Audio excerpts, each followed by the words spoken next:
Bom, olá, boa tarde, boa noite. O nosso grupo é composto por mim, Bruno Henrique, pela Camila da Silva e pela Maria Beatriz Ferreira. E a gente vai fazer a apresentação do artigo chamado Modelização para o Ensino de Ciências e Biologia como Proposta Pedagógica Diferenciada de Ensino, para a matéria de aprendizagem.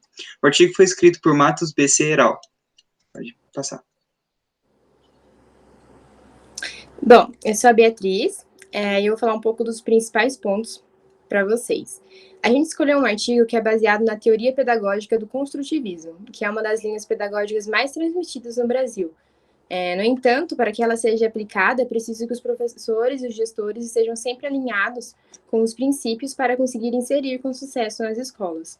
Essa linha entende que o aprendizado deve acontecer por meio do professor, mediando os alunos, que não são apenas aprendizes na escola, mas na verdade são indivíduos com informações e conhecimentos que precisam ser levados em consideração no contexto escolar e os alunos constroem o próprio conhecimento. O foco principal do artigo se baseia principalmente no modelo didático e como ele pode e é utilizado para facilitar o ensino de ciências e biologia nas escolas. Tendo isso em mente, os modelos didáticos chamados tridimensionais são geralmente utilizados no ensino de ciências e biologia, como objetivo principal elucidar o objeto de estudo de enfoque que está sendo trabalhado durante aquela aula. Eles utilizam metodologias construtivistas que proporcionam para os discentes o poder de construir o próprio conhecimento, baseado nas matérias e modelos passados em aula, ao invés de simplesmente ir lá e absorver o conteúdo que o professor passou, como geralmente acontece nas metodologias tradicionais, onde a visão é centrada no professor e não no aluno. Sabendo disso, o artigo fala que o papel dos modelos tridimensionais é elucidar e esquematizar um conhecimento figurativo, tornando o conhecimento palpável e facilitando a compreensão do conteúdo com uma simulação direta.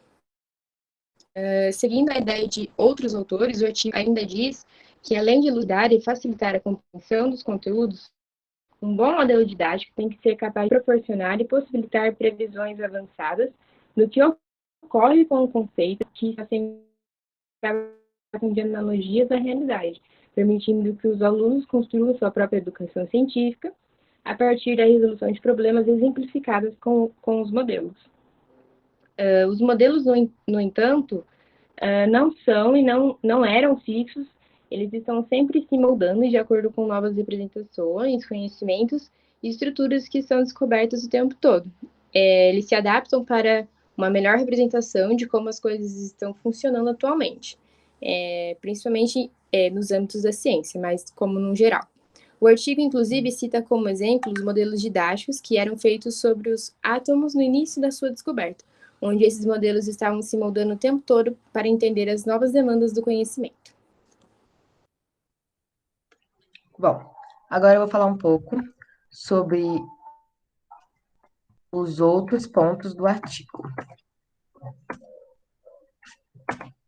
Esse artigo ele não foi um artigo utilizado, uma pesquisa, então eles não foram numa escola fazer essa pesquisa, então eles não têm um resultado, uma metodologia, mas ele possui uma conclusão.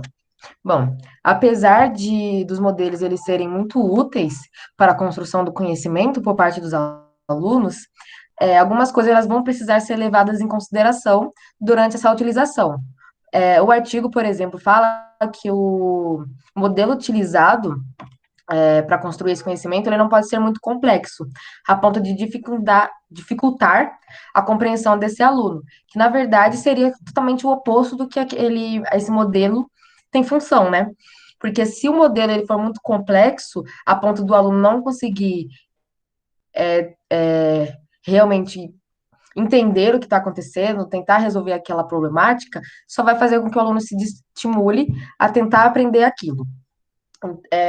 Porém, ele também fala que esse modelo, ele também não pode ser muito fácil, a ponto do aluno chegar, olhar para aquele modelo e já entender o que é, já saber o que é, ou quando é uma problemática, já saber qual é a solução. O artigo fala que ele deve ter esse equilíbrio.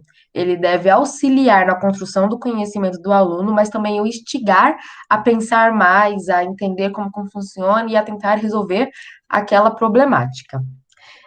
utilizando sempre o professor como mediador. Caso aquele aluno não consiga entender o que aquele modelo quer saber, o professor vai estar lá para mediar esse conhecimento e essas lacunas que vão ser deixadas na utilização desse modelo. Na conclusão do modelo, do artigo, ele diz que dentre todas essas metodologias disponíveis, a modelização ela se mostra mais acessível e a que possui maior benefício para o professor. E além disso, a materialização das ideias e conceitos nos modelos didáticos facilitam e proporcionam uma melhor compreensão e assimilação do conhecimento. Essa metodologia ela visa estabelecer relações entre a teoria e a prática daquele assunto, contribuindo para a construção e apropriação de um conhecimento científico, já que os alunos assumem um papel ativo no processo de aprendizagem. E o professor, ele se torna um mediador que vai facilitar esse processo, mas não tirando toda a dificuldade e também instigando aqueles alunos a quererem conhecer e aprender cada vez mais sobre aquele assunto. Contudo, como todas as metodologias, elas também possuem algumas limitações, fazendo com que esse professor seja uma peça essencial na articulação do método, a fim de que ele possa atingir seu potencial máximo no processo educacional. Então, mesmo que esse processo educacional ele deixe o aluno ativo, há algumas dificuldades nesse processo de metodologia, essa metodologia. Então, o professor, ele assume um processo muito importante, já que ele que vai ser o responsável por instigar esse aluno a querer saber mais, a mostrar métodos diferentes e coisas do tipo.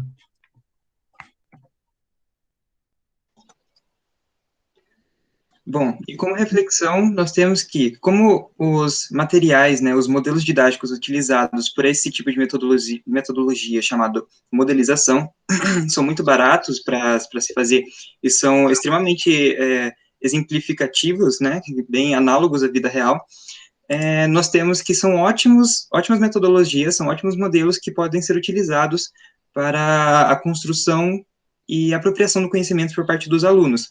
Porém, como Camila comentou, existem ainda umas lacunas que são deixadas por esses modelos. Portanto, não tem como somente utilizar o modelo para que essa metodologia seja aplicada. Nós precisamos ainda de um professor que sirva como mediador para poder preencher essas lacunas deixadas pelo modelo. Então, basicamente, o artigo deixa para a gente que é um ótimo método, uma ótima metodologia para ser utilizada, de baixo custo-benefício, e que proporciona uma alta qualidade de construção e apropriação do conhecimento por parte dos alunos. Essa foi a nossa apresentação, nosso trabalho. Muito obrigado pela atenção a todos.